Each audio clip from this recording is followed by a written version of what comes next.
and welcome to CDCES's podcast, The Huddle, Conversations with the Diabetes Care Team.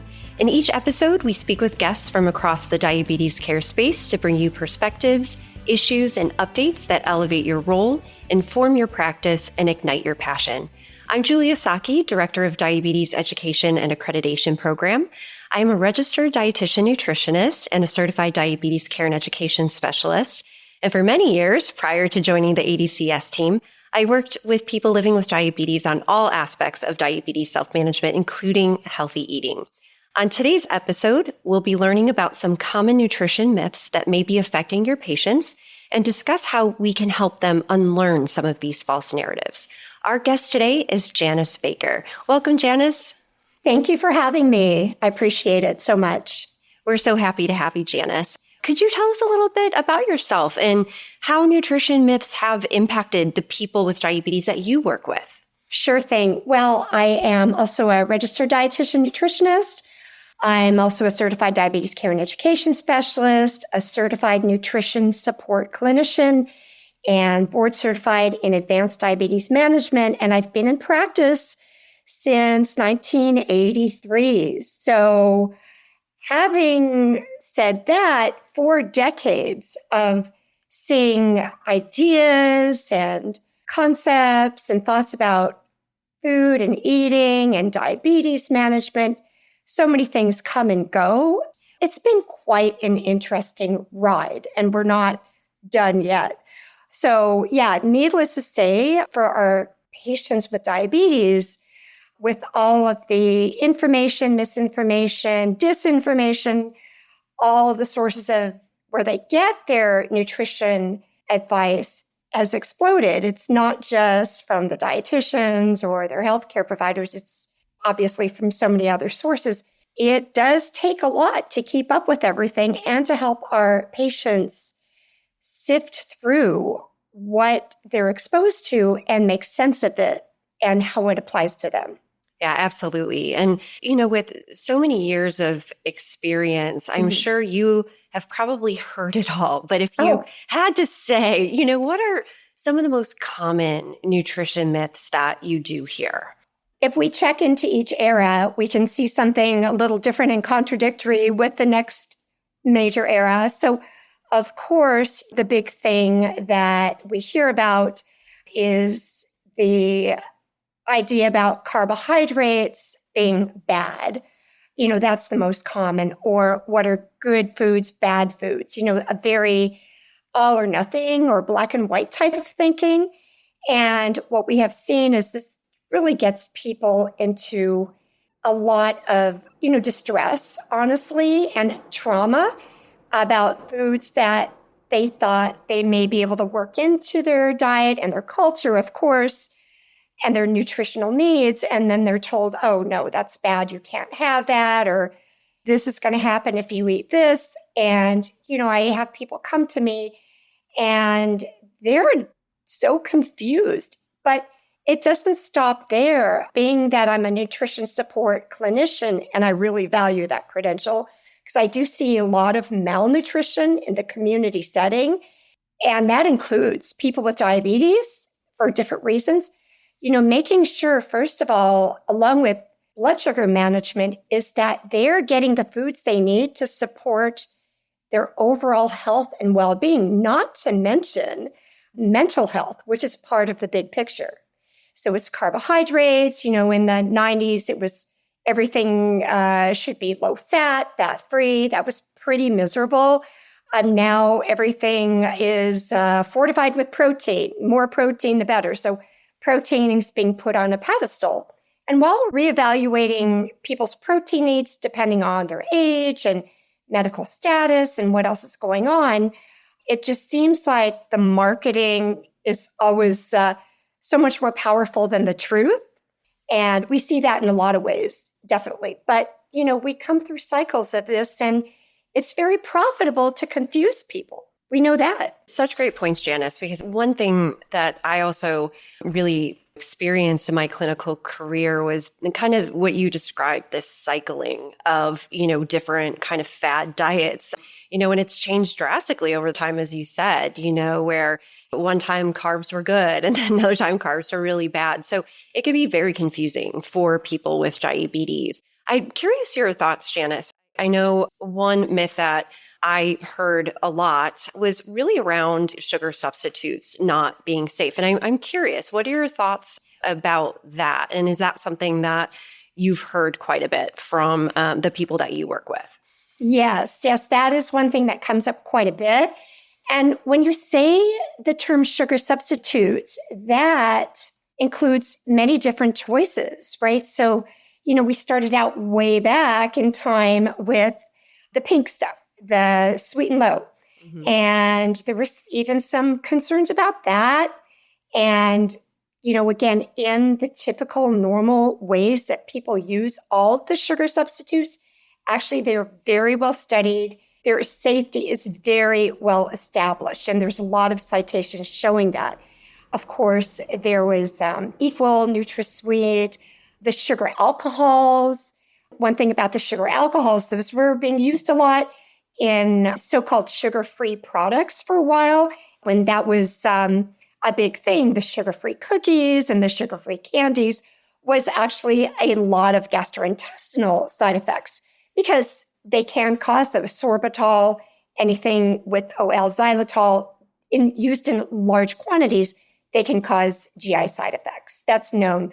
Sucralose, Splenda, all of these have been really well established in normal amounts of use with an added safety factor to be perfectly safe.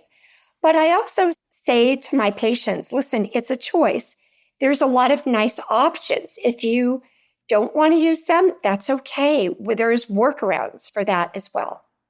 Absolutely. And Janice, you hit on something really important just a minute ago about the impact of marketing. We know that that's definitely one place that people are exposed to some misinformation. But where do you think the other areas are that these myths come from? And have you found over the course of your career that the sources of these myths have changed over time because of the internet, social media, et cetera? What are your thoughts on that?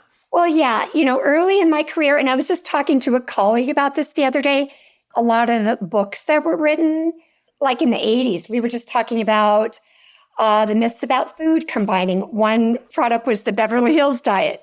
The first edition was when I was in college and saying, if you eat fruit and potatoes at the same time, it would make vodka in your stomach. I mean, things like that. And these people were on talk shows.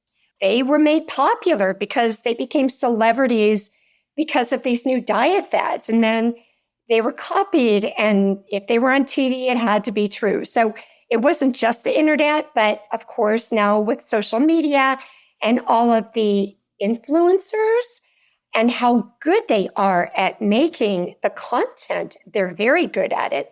It's all about fear. Fear sells. We're afraid of what the consequences might be, or how accepted we are, or what our blood sugars are going to be. So when we have this fear of whatever that may be, and it's very influential, it can make a very big difference in people's choices.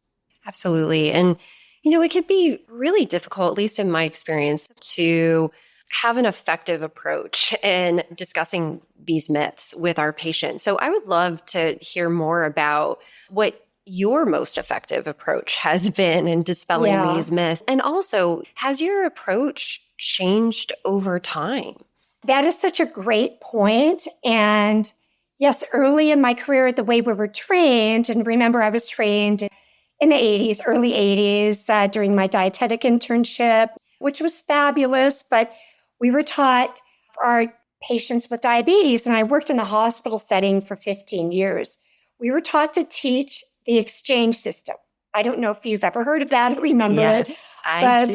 It's still in my closet. I have some of those books just for fun, for historical purposes.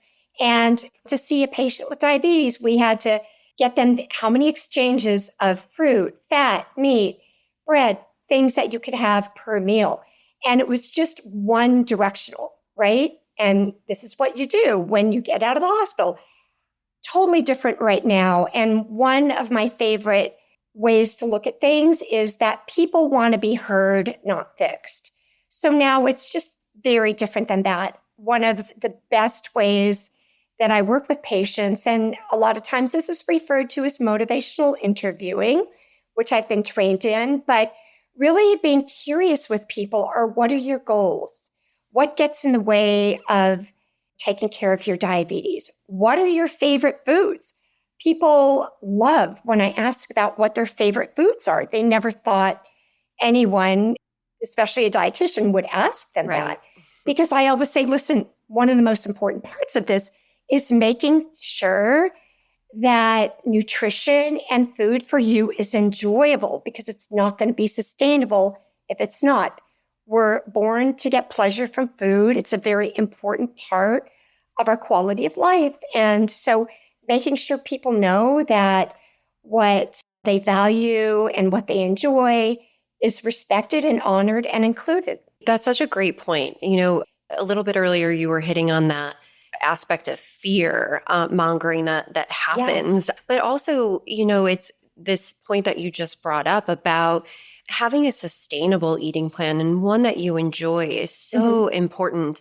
And having that openness to really understand what it is that's important to this person, not just with their likes, but also their cultural and religious preferences that also really play in. And some of these myths may actually prevent people from participating in maybe some of those activities that are tied to their culture and religion. That is so critical, because we know one of the determinants of health, now we're looking at social determinants of health, and one big one is social isolation, being lonely. And you can even be lonely when you're with people, right? And if you feel like you're attending a party or an event or a celebration and you can't eat that birthday cake or the taco or the other cultural food, you're still isolated and it's still stigmatized. Or if you do enjoy the birthday cake or the challah on Friday night for Shabbat, you're still feeling isolated. And then you feel guilty. And then it becomes this cycle of restriction and guilt. And that never contributes to health. Yeah, absolutely. Janice, I'm sure you maybe have experienced this over the course of your career. I certainly have. But for my patients, what I realize at times is that, some of these nutrition myths are actually perpetuated by healthcare professionals. Oh, yeah. And this can be a really, really tricky territory. So what advice do you have for diabetes care and education specialists to navigate this particular challenge? Yeah, I have encountered that quite a bit, even with my own healthcare providers. And fortunately, because of how long I've been in practice, and I've made friends with a lot of physicians and physician assistants and nurse practitioners, developing a good relationship with other healthcare providers really makes a difference, because then they feel comfortable about talking to you, about asking you questions. But when they bring up something like my own personal physician, he's an internist, we're about the same age, and he tells me what he tells his patients, and I just say, I think I have an idea what may be a better approach to this. And we've known each other a long time and work together. So he respects me for that, because I call it out. And I think that's another responsibility we have as CDCESs and registered dietitians. I like this phrase, if you see something, say something. If you hear something, don't be afraid. You can gently or politely, of course, bring it up and say, that's an interesting comment. And actually, the way nutrition science is showing is this approach might be better for these reasons. So you're not attacking, of course, that never works. It does the opposite. But calling it out in a way that's respectful and letting them know you're happy to be a resource for them is one approach I tend to use.